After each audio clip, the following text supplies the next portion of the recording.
I think everything boils down to influences. Thanks to my influences of classical music growing up at home, listening and being around classical music, and then to get into Bollywood music, having the background of classical and English music, because growing up, my brother was the reason why I heard a lot of English music, like Phil Collins, Michael Jackson's, and of the world is what my influence was growing up. So when I went with that influence into the Bollywood world, I ended up very organically bringing those flavors into Bollywood, which is why I think worked in Bollywood. So I feel like I did my own version of film singing, and it worked and it was appreciated. So I'm very grateful for that. But what I've always wanted to do is write my own English music, because I think in English and I'm able to best emote myself in English. So that was always the plan, which is what I'm doing now with my independent albums. When I got a call from Amit Trivedi, I had already gotten into a college in the US to study music, because my plan, like I said, was always to write my own English music. And I felt like the most, organic thing to do next would be to go and study music abroad. So I'd gotten into the LA Music Academy, and for that I had sent them 2 demos of 2 songs, Summertime, the jazz standard, and Valerie by Amy Winehouse, Mark Ronson. And I happened to send those same demos to Amit Trivedi, who was at the time looking for a fresh voice. And I said, I don't have anything in Hindi, but I have these 2 English songs that I'd sent as audition material to a college. And he liked them, and he ended up calling me to the studio to record Pareshan. And then I just was told by everyone in the studio that, hey, don't go anywhere now. This song is going to blow up, and you're going to blow up, and you're going to take all the awards that season and stuff. And I thought, I was 21 at the time. So I thought they're all just being really nice to this young girl. And I just stayed put in India, and exactly what they said happened. The song blew up and got a lot of love, and my career took off. And just like that, my ambition, or what I really wanted to do was go and study music and write my own music, got on a back burner, and I ended up getting into Bollywood and singing more songs and films. I really feel like, and I'd say finally, because I have yearned for it in a way, that the indie sound would slowly get into the film music space, which Savera and Oaf have done so brilliantly in Gehraiyan. The setting of the film itself lends itself to, a very unique sound that both the composers have brought to the film. And as such, the more, the more the topics of the films allow such kind of music, the more we'll hear it. And even listeners have become more attuned to independent music, I feel, especially since the lockdown, as we've all observed, that when there weren't those many films and people still wanted to listen to music. So where did they listen to music? They heard all the independent artists who are doing such amazing work in India. Every day, I just put on a playlist on any of the platforms that I've subscribed to, and I discover such amazing songs from Indian artists, doing English music even. So it was only natural for that music to get into films. I think I'm at a very nascent stage in order to comment on this, because I'm at the beginning of this journey. But I'd say the first thing is to have faith in the music. You need to love it. You need to love it through the time that you've been making it, since the time it was born to when you clothed it with some really good fancy production or not. And then you put it out, you've already lived with the song that long, and to be able to still believe in it and have faith that it will do what it was born to do is the first thing. And I think with that, ideas come up on our own. I feel like I think about a lot of ideas myself about how I want to push a song out, because for me some songs are about a certain rhythm that I connect with more, and some songs are more lyrically lyric centric, and I want to push them out that way. And I feel like because I have such attachment to the music, that I'm able to come up with ways to promote it. And I think I would say that tomorrow when you write a song or write a bunch of songs that are in an album and you want to put it out, it is extremely important to think about the time that they will be out, and it will be your responsibility to make sure that it is heard. And for that, you have to get innovative.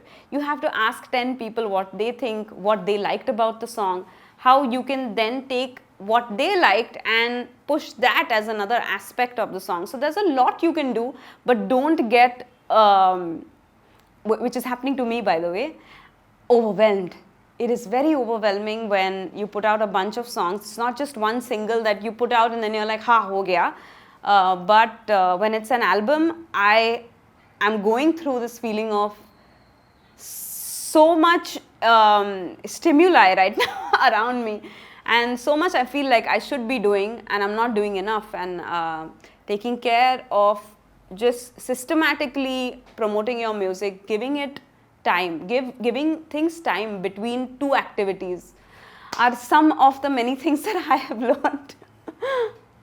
I think I've always gravitated towards soul and R&B. It's what I listen to. I listen to a lot of Jasmine Sullivan and her and Daniel Caesar, and I just love their way of writing, like the way their songs, flow, whether it's in structure or the melodic aspects of the song. I just love that kind of writing, and as you would have it, it seeps into your own music. You are the product of what you listen to. I'm happy that I have these incredible artists around the world that have, really shaped my ears into creating music perhaps a little like them. Like Rosalia. Rosalia's influence is huge on me, and you can tell because Chills has claps in it. And that's out and out, and it wasn't even my idea to put claps in that song. It was Sunny MR, who's the producer, who just called me in and said, I've done something with the track. It's very far from your demo version, but just have an open mind. And when he played the claps, and I was like, I love it, because a part of my heart, which is with Rosalia, is in my own music now. So I don't even remember what the question was anymore. The distinct sound, R&B sound. Yeah, but the R&B sound is basically because of all the R&B and soul I listen to. My biggest lesson, and I don't think I've learned anything from the lockdown, because I've gone back to being the same person I was before lockdown.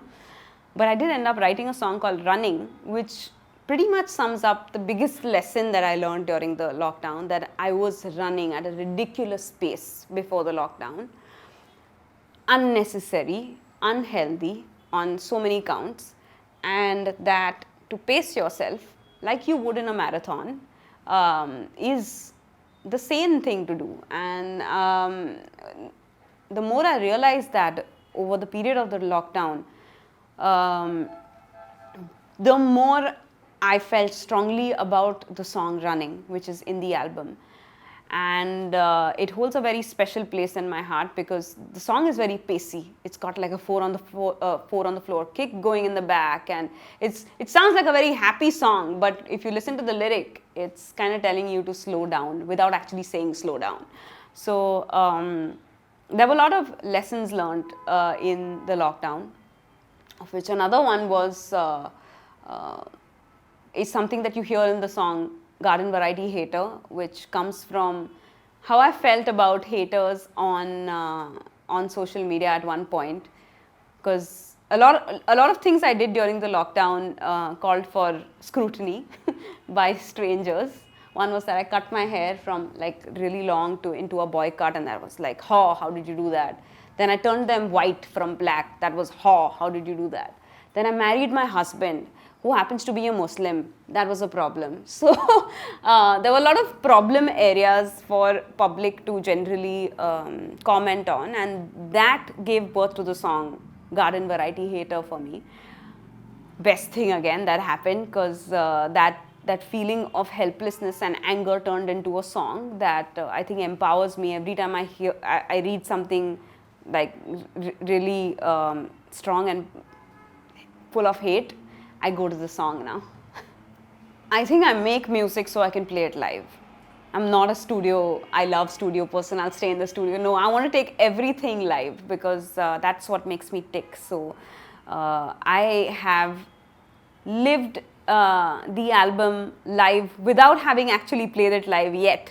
So I have a lot of ideas for it. I know exactly how I want it to sound, how I want to feel on stage, and how I want the audience to feel at each point during the show. And because of the last several years of doing shows, I can sort of manipulate the audience in a way that I know exactly what I want them to feel when. And for that, I feel very, very, able now that I have my own music that I have written and composed, that when I take this live, that will be, the culmination of this journey that I've been on. And some of the most amazing moments have been when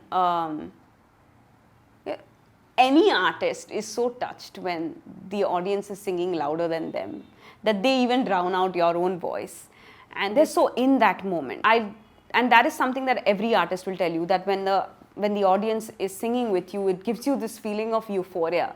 And I've experienced that in so many places. Most of the places I'd say are in India that magic happens.